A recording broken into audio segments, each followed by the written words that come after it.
Doctor Niyas Naseez dentofacial orthopaedic dental clinic Chullikkal. Doctor Niyas Naseez new smile dental clinic Kumbalangi വഴി. കുമ്പളങ്ങിയിൽ നിയന്ത്രണം വിട്ട കാർ ഓട്ടോറിക്ഷയും വൈദ്യുതി പോസ്റ്റും ഇടിച്ചു തകർത്തു. ഡ്രൈവർ ഉറങ്ങിപ്പോയതാണ് കാരണമെന്ന ദൃക്സാക്ഷികൾ. ഡ്രൈവറെ ആശുപത്രിയിൽ പ്രവേശിപ്പിച്ചു. കുമ്പളങ്ങിയിൽ നിയന്ത്രണം വിട്ട കാർ ഓട്ടോയും വൈദ്യുതി പോസ്റ്റും ഇടിച്ചു തകർത്തു. കുമ്പളങ്ങി കണ്ടത്തിപ്പറമ്പ് ഭുവനേശ്വരി ക്ഷേത്രത്തിന് സമീപത്താണ് അപകടം നടന്നത്. വെള്ളിയാഴ്ച ഉച്ചയ്ക്ക് 2:30 മണിയോടെയായിരുന്നു സംഭവം. കുമ്പളങ്ങിയിൽ നിന്ന് പെരുമ്പടപ്പിലേക്ക് വരികയായിരുന്ന റെനോൾഡ് ഡസ്റ്റർ കാറാണ് അപകടത്തിൽപ്പെട്ടത്.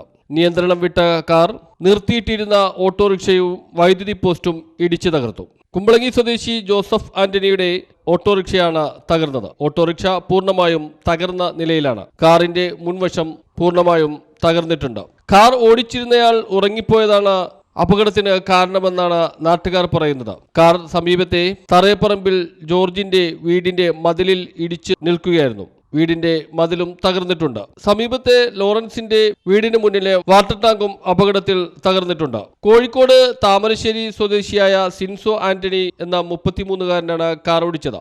ഇയാളെ പെരുമ്പടപ്പ് ഫാത്തിമ ആശുപത്രിയിൽ പ്രവേശിപ്പിച്ചു. ഇയാൾ ഇവിടെ മുണ്ടംവേലിയിലാണ് താമസിക്കുന്നത്. അപകടത്തെ തുടർന്ന് പ്രദേശത്തെ വൈദ്യുതി വിതരണം തടസ്സപ്പെട്ടു. വൈദ്യുതി ജീവനക്കാർ എത്തി തകർന്ന വൈദ്യുതി പോസ്റ്റ് നീക്കം ചെയ്തു. കാർ ഓടിച്ചിരുന്ന ആൾക്ക് കാര്യമായ പരിക്കുകളില്ല എന്നാണ് അറിയുന്നത്. News bureau, Kumbalangi.